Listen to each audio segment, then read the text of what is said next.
আলাইকুম সুপ্রিয় দর্শক, এই মাত্র পাওয়া সবচেয়ে বড় খবর। সবাইকে জানাচ্ছি অগ্রিম ঈদ মুবারক। চলছে পবিত্র মাহে রমজান। রমজান মাস প্রায় শেষ পর্যায়ে। শুরু হতে যাচ্ছে মুসলমানদের সবচেয়ে বড় ধর্মীয় উৎসব পবিত্র ঈদ উল ফিতর।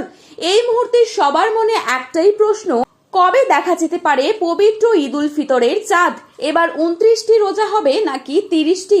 এছাড়া এই মুহূর্তে সৌদি আরব থেকে কি তথ্য প্রকাশ করা হচ্ছে, এই বিষয়ে আরো বিস্তারিত তথ্য জানতে আমাদের ভিডিওটি সম্পূর্ণ অবশ্যই দেখবেন।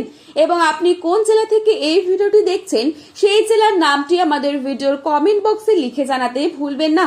চ্যানেলটিতে নতুন এসে থাকলে অবশ্যই চ্যানেলটি সাবস্ক্রাইব করে পাশে থাকা বেল আইকনটিকে প্রেস করে রাখবেন, যাতে করে আমাদের দেয়া নতুন কোনো ভিডিওর আপডেট আপনার কাছে সবার প্রথমেই পৌঁছে যায়। এবং কমেন্ট বক্সে ঈদ মুবারক লিখে জানাতে ভুলবেন না। রোজা ইসলাম ধর্মের গুরুত্বপূর্ণ ফরজ বিধান। ইমান নামাজের পর সুস্থ, স্বাভাবিক ও প্রাপ্তবয়স্ক নারী পুরুষ সবার জন্যই বাধ্যতামূলক ইবাদত হচ্ছে এই রমজান মাসের রোজা। বাংলাদেশে এবার পবিত্র রমজান মাস শুরু হয়েছে 19শে ফেব্রুয়ারি 2026। এক মাস সিয়াম সাধনার পর শাওয়াল মাসের চাঁদ দেখা গেলে উদযাপিত হয় পবিত্র ঈদ উল ফিতর, যা অত্যন্ত আনন্দের দিন সকল ধর্মপ্রাণ মুসলিমদের জন্য। রমজান মাসের 29 তারিখ সন্ধ্যায় আকাশে শাওয়ালের নতুন চাঁদ খোঁজা হয়।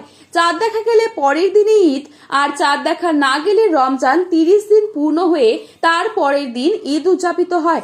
এদিকে বিশ্বের বিভিন্ন দেশ সহ বাংলাদেশেও এবার পবিত্র রমজান মাস 30 দিন পূর্ণ হবার সম্ভাবনা রয়েছে।